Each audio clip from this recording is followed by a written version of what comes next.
Welcome to Learning by Doing. This is a podcast about the process, about exploring people, exploring the development professionally, creatively, and personally. Each week, my co-host and I bring people on and talk about how they got to where they are, how they fail, and what they're going to do to keep going.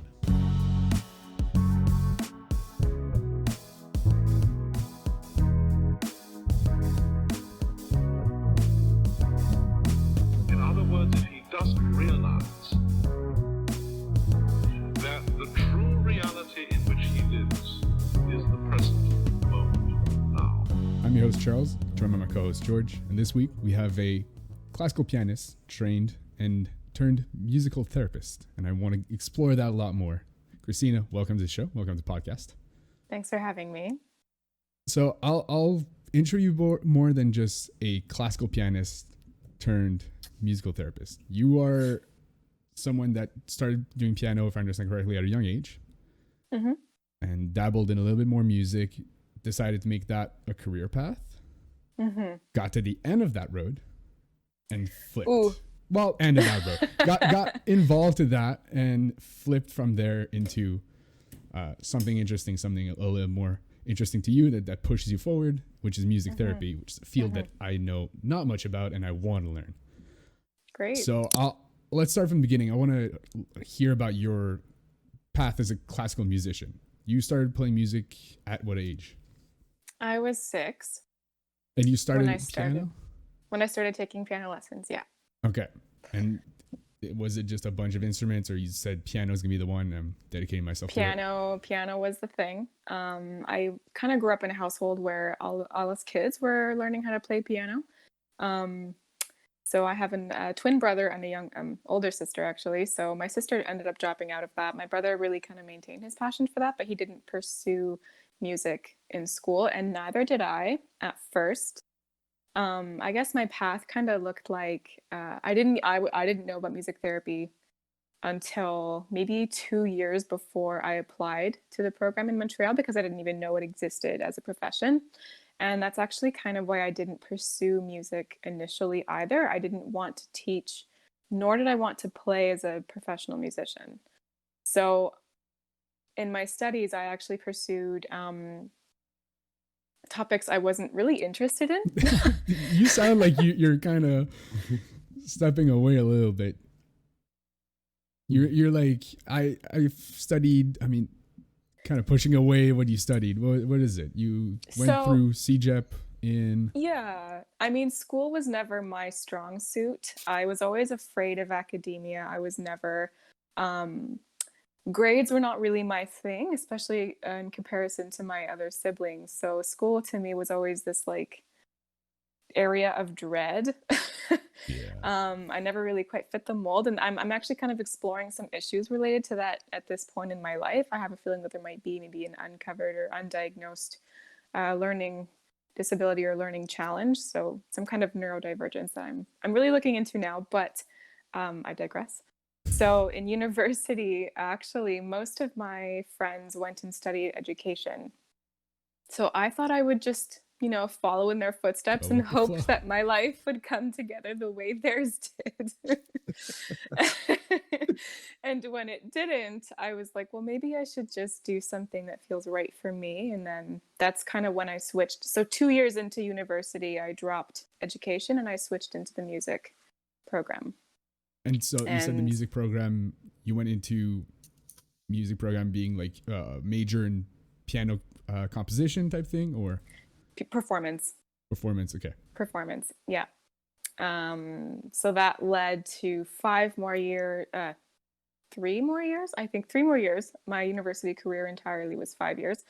3 more years of that. And then I had no idea where I was going, right? At this point, I was like, well, I love music. I really believe in it. This is something that I love to do. I'm not sort of following in the footsteps of someone else. So I feel like that was a really pivotal point in my life where I made a decision for myself. And deciding to study music was something that was authentic to me. And that's kind of where that all started. Were there any worries in that you were trying to build your own path forward instead of following where others had been before, or was that just kind of part of the whole motivation to try and actually, carve your own path forward? I didn't have that type of courage at the time. I think I just Mm, really wanted to try doing something that felt right to me. And I hadn't even started building my own identity. I feel like up until that point I had been following in other people's footsteps or kind of fulfilling prophecies of like, teachers that said, you could try harder, you could do better, you can always do better, mm, And so yeah, leading up to that point, I didn't really have much of a sense of self. So I had no idea where I was going with that. And it was by complete coincidence and fluke that I discovered music therapy as a profession.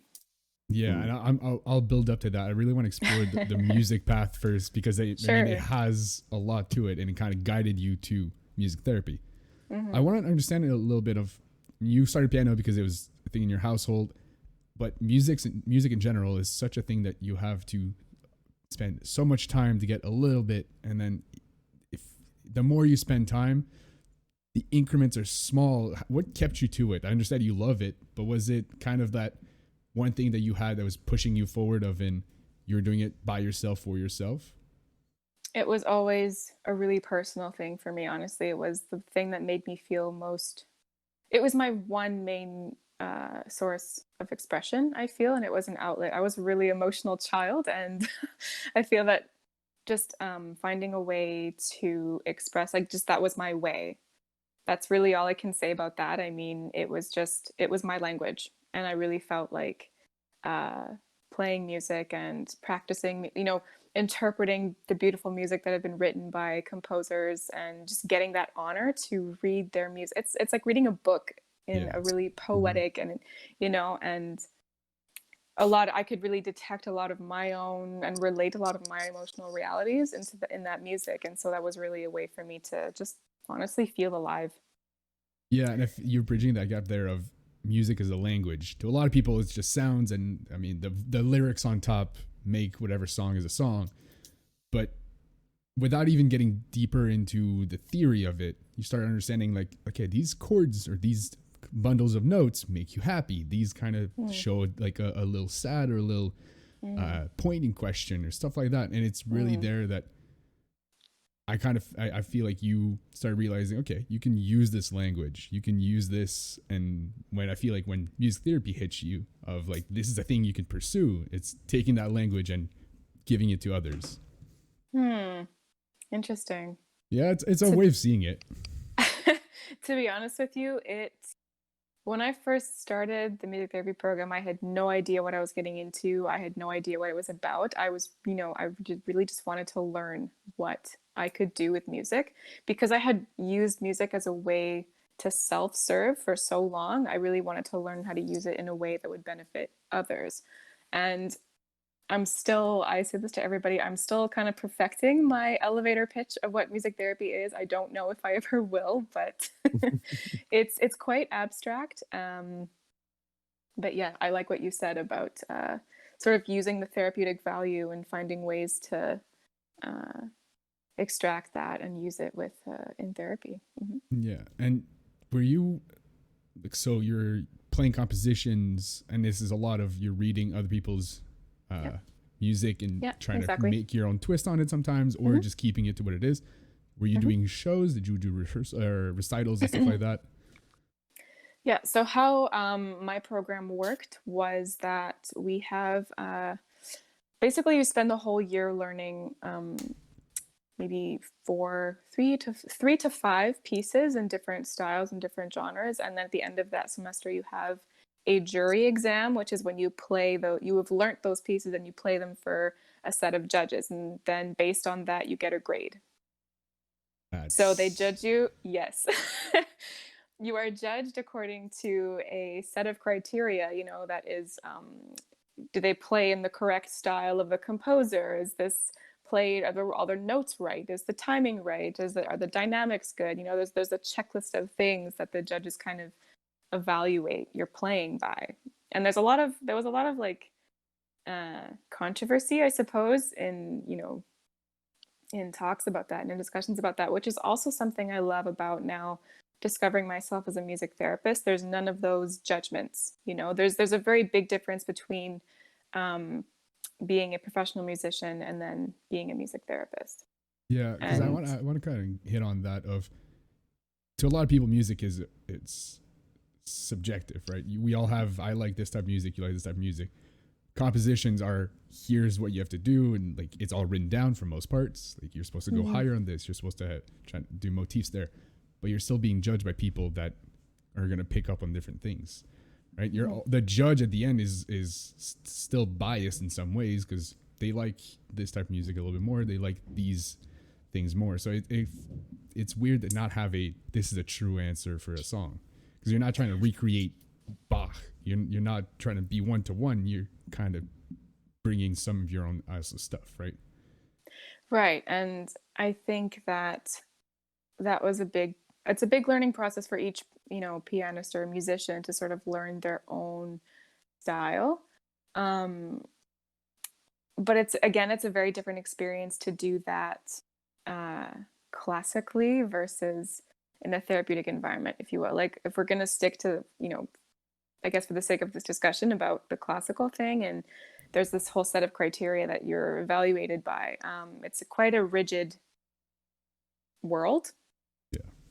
But that's also, I can't blame them for that, because there's a lot of, I suppose, honor or prestige in that profession, and they kind of maybe want to maintain that, since music already and the arts already don't have much value attributed to them in different, I don't know, in different societies. Or it's kind of, it maybe feels like I've spoken to some of my professors, university professors, and I feel like they worry that this field is dying out a bit. So the more they feel it's dying out, the tighter their grip is. Totally. Yeah. Sorry about that rant. No, this is exactly where we're here for. I want to hear your thought process. I want to learn about that. And you're hitting on this grip, the elitism that has been created around, and we talked a little bit prior to this conversation about this kind of right versus wrong, and this is the way music is supposed to be understood and created, and whatever other people are doing is a disgrace to music or to the genre in some cases. It kind of makes me question, like, the switch you had was because you were getting disdained by this, right? The switch you went to therapy being, it's free flowing. We're here to just try and learn about it and be just having fun with the music instead of rigid about it. I wouldn't even say that, because I am still in the process of letting go of the judgment in my mind that's sort of been trained in me, or ingrained in me from my classical training. So it was really in my training that I realized I was allowed to let that go. But because it's been so impounded in my system, it's kind of like it's a really tough thing to unlearn. So I really went into it mainly, honestly, as simple as this sounds. I was interested in music. I was interested in psychology. I was really curious about how those two merged, and how that field, what kind of role that field can take in this world. And so we're gonna dive into it. What is music therapy? We've been going around the rim about it. Circling around it, yeah. What is music therapy? So use the elevator pitch that you've been practicing. This is your time. I try not to practice, because it depends on who's asking, honestly. But so music therapy, generally, you're using music as the medium to explore any type of material that can come up for a person in therapy, or, I mean, in the therapeutic environment. But music therapy looks different between elderly people with Alzheimer's or dementia versus kids in a school setting versus people in a mental health setting. So it takes on a different shape, really, whoever you're working with, but music is at the core of your medium of intervention. And you've spanned that range of, you go from pediatric to geriatric, and everything in between, dealing with people with disabilities, people with mental disabilities, physical, whatever. There's a lot that covers there. What is your kind of path or your direction in there? Are you open to anything or? Mm-hmm. So in the program, what they do in Montreal is you have 3 or 4 internships, but each one is with a different population. So you kind of get to kind of dip your toes into different, with different types of people and kind of find your way. I initially was in love with working with geriatrics, working with elderly people in either long-term care facilities or in any type of setting, really, because I always really had this. I have a sensitivity for the elderly people in our society, and I really feel that it's in my values anyway that we owe them something, that they deserve a little more respect and honor than I feel they are getting to experience in their current lives.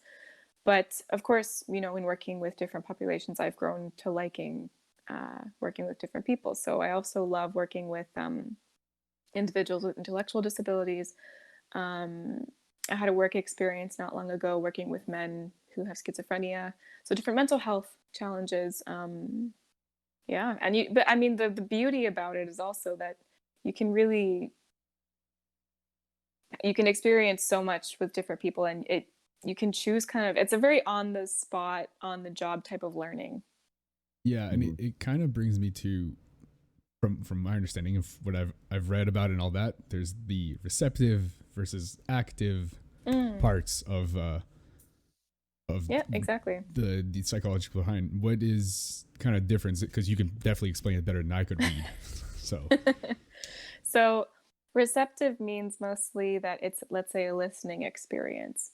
So let's just say I'm working with someone who has Alzheimer's, or an elderly person typically, or anyone in a setting where their capacities are diminished. So receptive, is mainly like a listening experience, or like a discussion. Versus active, you can do songwriting, you can do singing, you can do instrumental playing, you can do a whole bunch of things. It's really how the level of engagement is the difference. Okay. I suppose. No, that's actually not entirely true. A level of observable engagement. Yeah, because that's it. Receptive would be trying to push signals back through the brain, right? It's already a connected path, and you're getting it back or active to someone that has lost either of those parts or that type of thing, if I understand correctly. Well, again, it always depends on the situation. Like but it doesn't even have to be someone who's at a loss of anything. Like if I'm working with a regular client, even who's normally active, and let's say I'm seeing that they don't have the energy that day, they don't have the capacity to do something more active, I'm gonna, we'll do something a little more receptive, just to kind of be chill. Like I don't know if you have experiences in therapy, but No, exactly. I do not, and this is why from my understanding of therapy, you kind of have to specialize in a branch or something like that. And music therapy being kind of an unknown thing to me, it's a bunch of branches, but apparently you can do anything from there, right? You have the specialty in that whole field, and you can pick and choose what you want to apply to different situations. Yeah, the sky is kind of your limit. Of course, like the longer you work with one population, the more specialized you are with them. But and I imagine a big part of it, just like any other branch of therapy, is based on your clients, establishing kind of a portfolio around them, the kinds of things that they really pick up on, the kinds of things that they don't. I imagine with something as wide-reaching as music, that can really vary, not only based on population, but even just people's, right? Person to person, always. There's no standardization in terms of even assessment, in terms of one thing that works for one person is absolutely not a means to say it'll work for the next person. Mm-hmm. Yeah. So that's a really big part of what we do as clinicians too. It's a really individualized program. We go through really, it's uniquely tailored to each of our clients, their music therapy process. Right. And you said program. I want to kind of go back to this was the third program you're getting into, right? This was your third time through a university program. What did you? Well, you go ahead. Well, I was going to say this was it was a grad diploma, but I did, so it's a 12-month thing, and then the master's was another 2 years. But the grad diploma is something, so that's what I was preparing for. Like, I remember my requirements were that I needed a bachelor's in music and I needed a minor in psychology. So when I discovered what music therapy was a couple of years into my university training, I was like, okay, well, now I have the music, I need the psychology. So I started kind of bringing in some psychology courses and things like that. And yeah, this is the thing is, we talked a little bit prior to this conversation of there was a lot that you had to add on. I mean, a psychology minor, not a small thing. So what kind of things that you picked up from your previous kind of steps through school that you're able to apply now? Because like it's a second experience, a second chance to kind of perfect that like learning capability. Well, that's interesting because I feel like I never did perfect. I don't know if that's even possible. Is that a thing, really? Better at. No, honestly, the imposter syndrome followed me all throughout my training. Even now, I'm still not done with feeling like I don't know anything. You know, I mean, there's a fine line between having a little bit of low. You have a master's degree. Well, I'm just going to point that out. It's a pretty good thing to have. Thank you. That program honestly taught me the most about myself. And it made me, because when you're in a therapy program, a really big part of that is a lot of self-reflection. And as a therapist, you have to kind of know how to leave your stuff at the door, leave your baggage at the door so that you can come in and be available for your clients. So a lot of that, you need to do a lot of self-reflecting and a lot of introspection, a lot of inward thinking to start to get to know yourself on that level versus, programs like I did in music or psychology. Those are very externally academic things.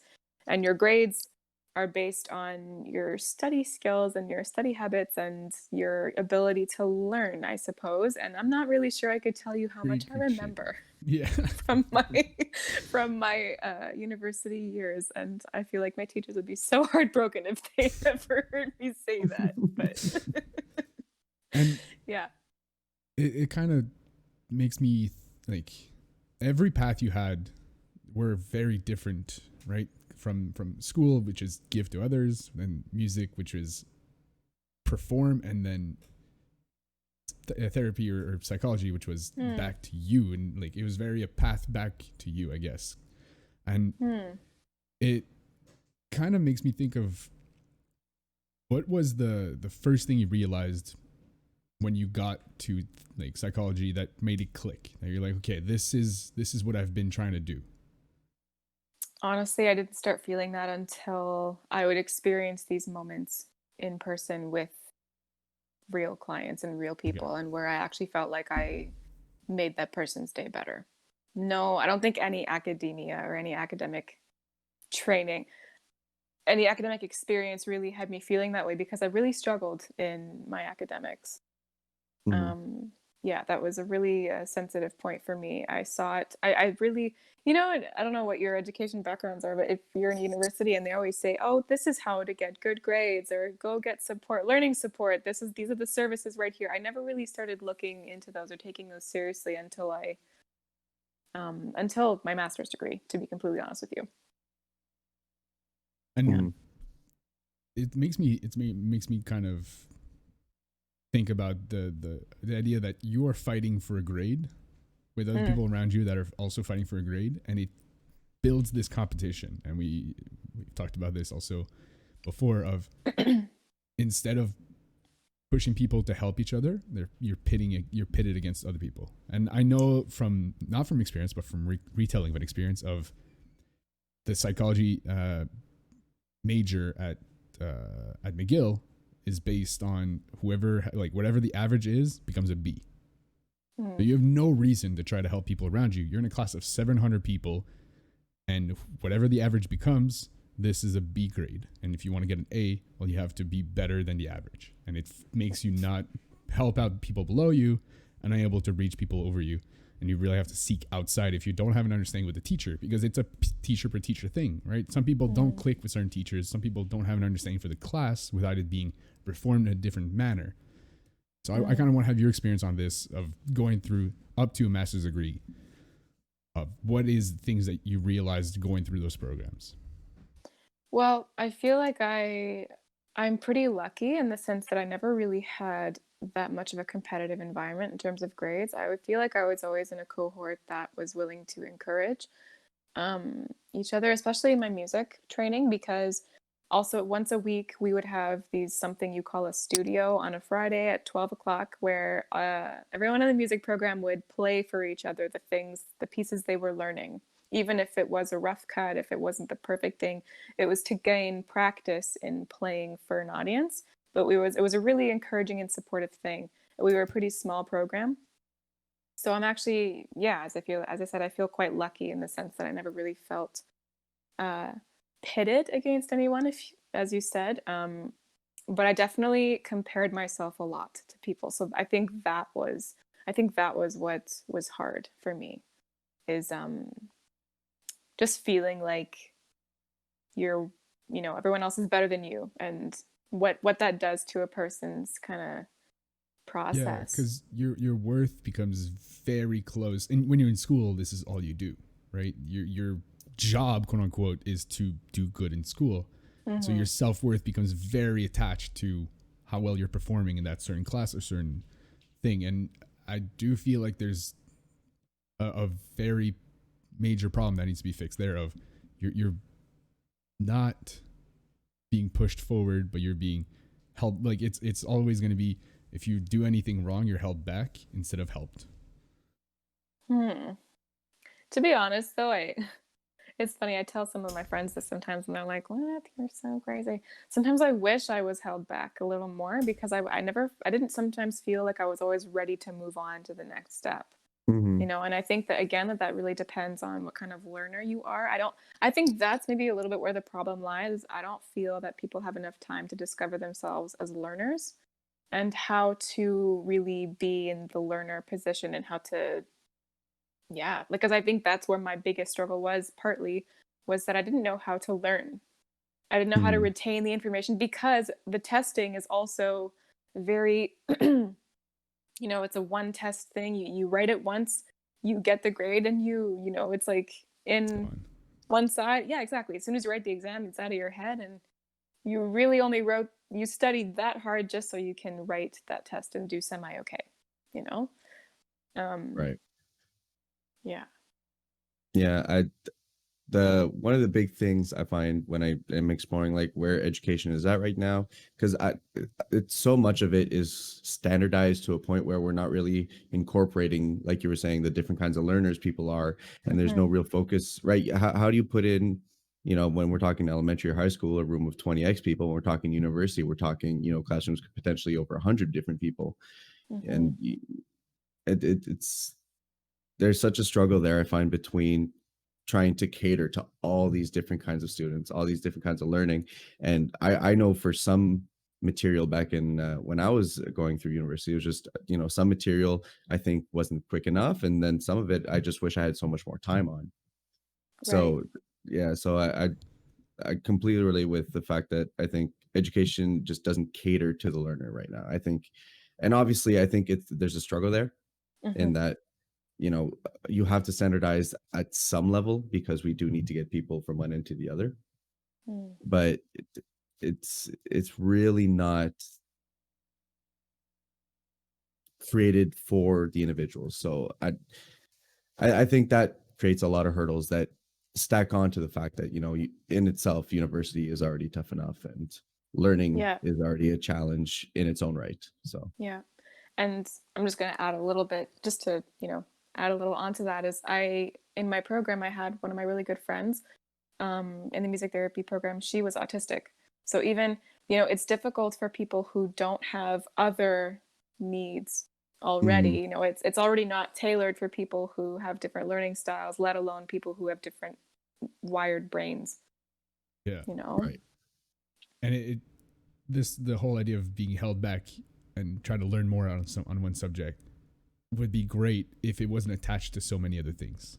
To your Because self-worth and failing. exactly, and it's so much is put onto that, but then even then, you're held back, which means you have to do the year either the class either in a whole year because it's not offered in the other semester, or you have to wait a whole like cohort worth to lose that time, and there's a lot that it's attached to. That if it was being able to just, all right, I'll take more time on this class and then get back to where I was, because as George mentioned, this class is easy to me. Like I know all the stuff already. I've been through it, so give me that fast forward version of that.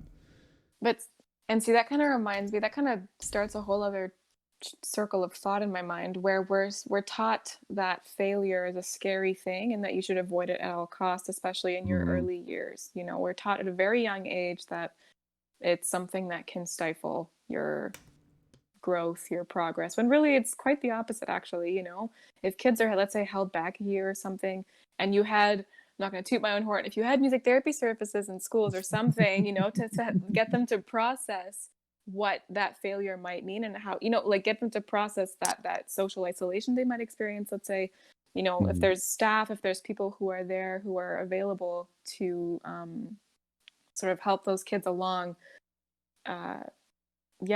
maybe it wouldn't be so bad, you know. Like I can get over a year of feeling isolated from other people and feeling like, oh, this is really embarrassing and I feel dumb, but maybe it'll help me in the long term. I don't know. But then again, you know, kids, you wouldn't be able to really understand that until later in life. No, but it's something, and I want to bring it back to music, because that's what music is. There's a lot of failing. There's a lot of trying new things. And although, and then again, classical music is, there's a right and a wrong, right? If you add these 3 notes, it's this chord. And if you add this one, it's an add 9 or whatever, right? But you can try doing that without the musical theory behind it. And it's going to be a lot of failing. It's going to be a lot of, all right, these 3 notes together sound okay. I don't need to put a name to it. I don't need to figure out if I add this, it doesn't sound good, right? And it's a small failure. Everything scales, right? And so making that normality at a young age or whatever of failure in small bits is okay, and you grow that into, it doesn't have to be you fail a whole, like an important thing, but the importance level needs to be distributed a little bit better on that front as well. Of there's a high level of experience or of importance put onto schooling, which means the failure is even worse, right? It scales equally on that front. I mean, with classical music, like,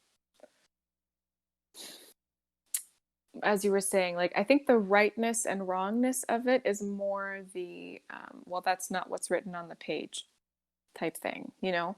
Like, and if I had, let's say, a student who was playing more and more, who wasn't playing things on the page and who was using, you know, playing things just more in improvisatory way, I think I would say, you know what, I don't know if learning music is for you. Maybe you are just naturally more an improv person, and that's totally fine.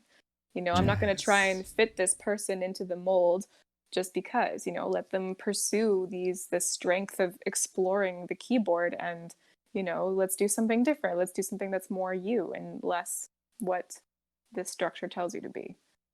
Yeah. And even like the two train or school of thoughts, or just schools in general of music, is the jazz and classical, right? Those are the two main ones.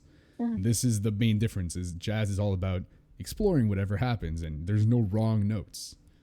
0% wrong notes, as long as you tie it back. And if anybody can, listen to Jacob Collier, because his whole shtick is I'll just play around this and add as many notes as possible to this chord, and just, if it sounds good, and it sounds good, there's no wrong movement, as long as it makes him feel that certain way that he was trying to reach. And this is the kind of thing that happens between jazz and classical. Is classical needs to be whatever's on the page performed as was written 5,000 years ago. Jazz is, here's 4 chords, we're going to rotate through them and just go nuts. I kind of want to have your perspective on that, of that difference, and how you're trying to get into a point where there's no wrong. For myself, as a, exactly, you know, yeah. Because that approach just mainly, it informs my therapeutic approach too. You know, if I'm telling myself, oh, that doesn't sound good because those notes are wrong, how am I supposed to not be judgmental to someone I'm helping? You know, so it's mainly to be able to transfer that non-judgment into my practice. And so we'll talk about your practice. What is No, cut it off. All right. But what is it you do? Right. We've talked about that there's so many things that you could do. We've talked about the difference between receptive and active. What is it? A normal kind of practice? Well, and there's many versions of that. There's many versions of it. I'm trying to. I don't know if I can give you a normal, but I mean, I can give you just some options. Let's just say, like in the last contract I had was at a long-term care facility.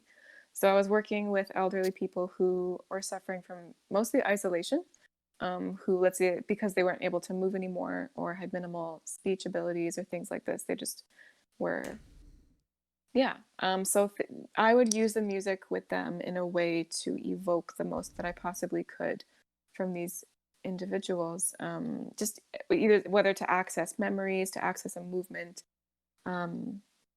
really anything. It was a way to get them engaged in something in a way that they could, because most of the activities in these types of places are for people who can still move around, who can still speak, whereas to participate in music therapy, you don't need any of those things. Mm-hmm. If that makes sense. Yeah, no, totally. And on the other side, working with someone a little more active, what does that look like? Depends on the need. It depends on the goal.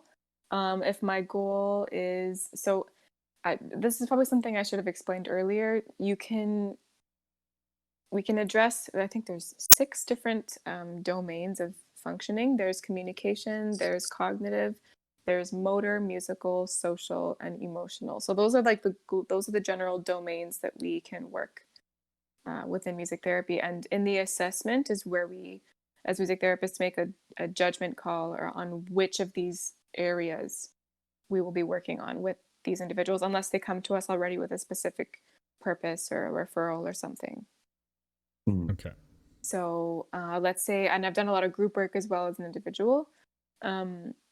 Let's say some of my group goals have been to get people listening to each other, to get people connecting with each other, to really promote or facilitate the creation of those ties, or to strengthen their bonds, to really or to enhance their sense of group cohesion, of community.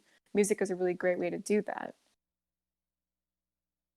And you were saying that it's when you saw someone better out of your practice, that really when it clicked of, okay, this is what I need to do, this is what I want to do, right? And kind of talk me through what that process was at the beginning of, like, you're my first client, whatever, and after that, what was the feeling? Explore a little bit more. You mean an experience where I felt like this is where I want to be? Yeah. Oof, let me think now. We're digging deep. So let's see. There was a gentleman I was working with in one of my latest experiences in my last contract, and he was often, he had Alzheimer's, and he was often quite disoriented in space and in time, and that was just his baseline sort of level of functioning. And at one point I just started playing some chord progressions on the guitar. I gave him a drum, and he was just coming up with his own rhythms. He was tapping along to what I was playing. It was the first time in one of our experiences together that he was really tuned into me, because often what would happen is we would either chat or we would play some music together, and within like 30 seconds, he would start talking about something unrelated, or it was just a way to it was just his illness that he wasn't able to kind of maintain this focus. And so it was really, really quite amazing to me that he got really into the music. I feel like I tapped into something there with him. I had discovered kind of whether it was a rhythmic thing or a sound that he liked and wanted to stay engaged in. But I can't say that for sure. This is only, an assumption, or I'm presuming. But anyways, it was just a really lovely experience for him he was so focused and so into playing those drums. And when I listened, and I actually recorded that one with permission, and when listening back to it, it was just so amazing to hear how creative he could get. And I don't know if I would have discovered that about him, that level of creativity or that personality in him, had we not had those sessions together. And I kind of want to ask, I being that I have like a self-taught and don't know, when I hear music I'm not looking at like, all right, these are these chords. Is that a thing you have to fight within you when you're like, okay, well he's tapping, it sounds like a 3/4, and is it always a kind of toss between just let the music be and, oh, what is this theory wise? Oh yeah, well it's my job to adapt. So it's my job to always unless the goal is to be grounded, and again it depends on the goal. But yeah, it is, you know, it is my job to kind of go with the client and meet them where they're at always. But so let's, yeah, I won't go too much deeper right now. Do you find it's been a great avenue? So naturally you're helping others and you're adapting and all that. Do you find it's been a great avenue to kind of self-discover yourself through this process, you know, in helping others? Do you find that you're kind of tearing down your own barriers with where you're at and you're growing alongside trying to help other people figure themselves out? Absolutely. And like, I think I learned the most about myself through learning about my clients and through helping them. And of course, in our training, we're taught to kind of always have what we call it keeping one hand on the dock. You know, your body's in the water, but one hand's always out of water. So it's always like you're viewing things from an aerial view while also being right in it. It's kind of like training yourself to have this like third eye or something. Okay. Right. But yeah, and there's a lot of journaling and reflection that has to, because let's say I'm helping a client or I'm with a client and something comes up for me, something I feel I get triggered, or I feel like I'm responding to something that they're doing or they're saying. That's important for me to address after, so that I make sure I'm not acting on that, because then that means I'm no longer being there for them. Right. Really, really interesting. Oh, no, your battery's getting low, so thank you so much for coming on and discussing your kind of path and this job that is, it's sadly unknown, even as it's not used enough and it's not practiced enough, I feel like. Well, it was an opportunity for me to kind of share it also, you know, with the community too. So thank you for having me on here. It's really, thank you, Kristina. And thank you so George, much. Any last word? Thanks for coming on. And I mean, I had no idea this was a thing at all. So when Charles brought it to the table, I was like, oh, okay, well, this seems very interesting. So thanks for opening my eyes into more ways that maybe I could start exploring myself and trying to get in tune with myself. You're very welcome. Is there anything you want to plug? Is there any website you have for request of your service or whatever? Ooh, not yet. I'm getting on that though. All right. Well, keep me posted whenever it happens. I'll spread the message. But again, thank you for coming on, and goodbye. This concludes the episode. Thank you for listening. Both the intro and outro songs were songs of mine, and the link can be found in the show notes, as well as a link to everything that was mentioned during this episode. We'll be back again next week.